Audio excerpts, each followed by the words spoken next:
أعوذ بالله من الشيطان الرجيم بسم الله الرحمن الرحيم বাংলাদেশ ইসলামী ছাত্র শিবির ঢাকা মহানগরের উদ্যোগে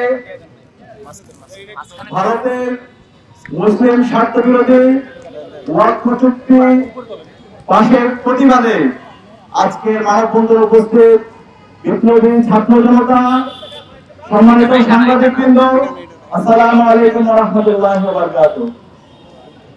প্রিয় ছাত্র জনতা, আপনারা জানেন মধ্যপ্রাচ্যের ক্যান্সার হলো ইসরায়েলি জায়নিস্টরা, আর আমাদের এই দক্ষিণ এশিয়ার ক্যান্সার হলো ভারতের উগ্র হিন্দুত্ববাদীরা।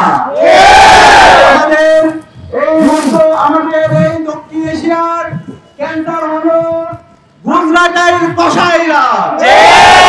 আপনারা জানেন 1947 সালে আমাদের এই উপমহাদেশ ভারত ভাগ হয়েছিল।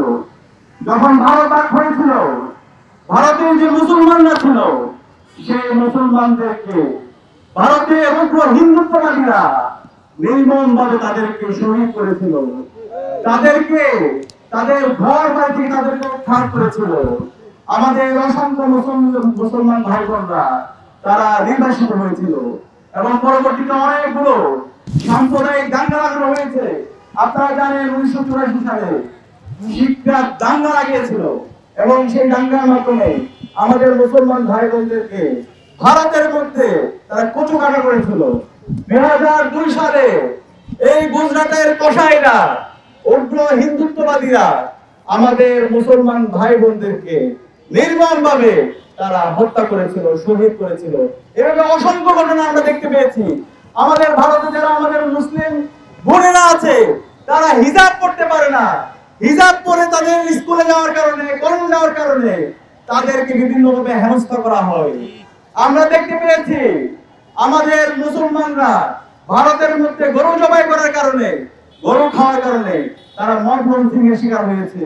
তাদেরকে প্রকাশ্যে দিনের বেলায় তাদেরকে গণপিটুনি দিয়ে হত্যা করা হয়েছে।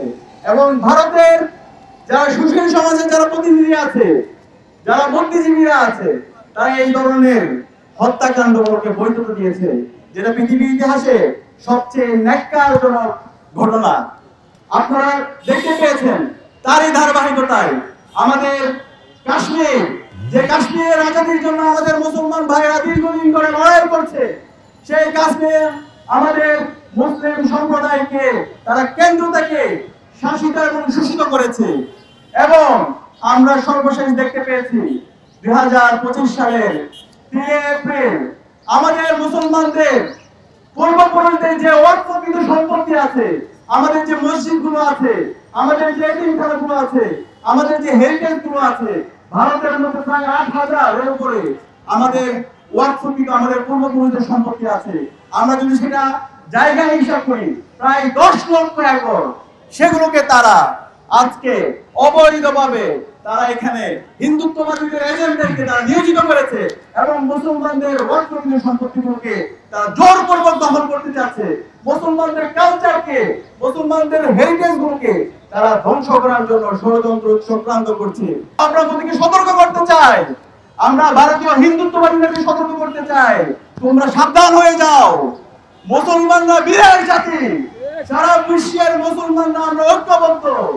আমাদের পূর্বপুরুষ সম্পত্তি নিয়ে তোমরা যদি অন্যায়ভাবে দখলদারিত্ব করতে চাও, তোমাদের পরিণতি বাংলাদেশে তোমাদের দূষণ খুনে হাসিনার যে পরিণত হয়েছিল তার চাইতে তোমাদের খারাপ পরিণতি হবে। অনুরোধ করব সারা বিশ্বের মুসলমানদেরকে, আপনারা ভারতের আধিপত্যবাদের বিরুদ্ধে, হিন্দুত্ববাদীদের আধিপত্যবাদের বিরুদ্ধে, গুজরাটের কসাইদের আধিপত্যবাদের বিরুদ্ধে আপনারা ঐক্যবদ্ধভাবে আপনারা কথা বলুন। আমরা যদি ঐক্যবদ্ধভাবে কথা বলতে পারি, তারা আমরা এই উগ্র হিন্দুত্ববাদীদেরকে আমরা এই ভারত থেকে, আমাদের ভারতকে আমরা মুক্ত করতে পারবো এবং আমাদের কাশ্মীরে আমাদের ভাই বোনরা আজাদী পাবে, আমাদের ফিলিস্তিনের ভাই বোনরা আমাদের আজাদী পাবে ইনশাআল্লাহ। সে কারণে আমরা সবাইকে অনুরোধ করবো আমরা ঐক্যবদ্ধতার সাথে সকল অন্যায়ের, সকল জুলুমের আমরা প্রতিবাদ করব। এবং এর পাশাপাশি আমরা বলতে চাই গুজরাটের কোষাকে বলতে চাই, তোমরা বাংলাদেশের গণহত্যাকারী, শিশু হত্যাকারী খুনি হাসিনাকে তোমরা জায়গা দিয়েছো এবং তোমাদের যে মিডিয়া আছে সেই মিডিয়ায় ক্রমাগতভাবে তোমরা বাংলাদেশের বিরুদ্ধে বিভিন্ন ধরনের অপপ্রচার চালাচ্ছ। বাংলাদেশে যে সাম্প্রদায়িক সম্প্রীতি আছে সেই সাম্প্রদায়িক সম্প্রীতিকে নষ্ট করার জন্য তোমরা ক্রমাগতভাবে বিভিন্ন ধরনের প্রপাগান্ডা চালাচ্ছ। কিন্তু বাংলাদেশের আপামর ছাত্র জনতা তারা যথেষ্ট সচেতন। আমাদের এই দেশের যে দীর্ঘদিনের সাম্প্রদায়িক সহাবস্থান আছে, সাম্প্রদায়িক যে সৌন্দর্য আছে, সেটা আমরা বিশ্বের বুকে নজির স্থাপন করবো ইনশাআল্লাহ।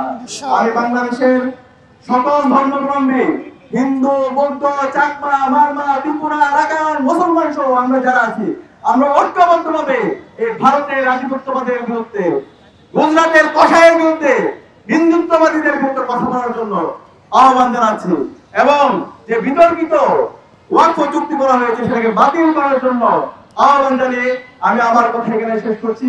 ইনকিলাব জিন্দাবাদ, বাংলাদেশ ইসলামী ছাত্র শিবির জিন্দাবাদ, ফিলিস্তিন জিন্দাবাদ, কাশ্মীর জিন্দাবাদ, আজাদি জিন্দাবাদ।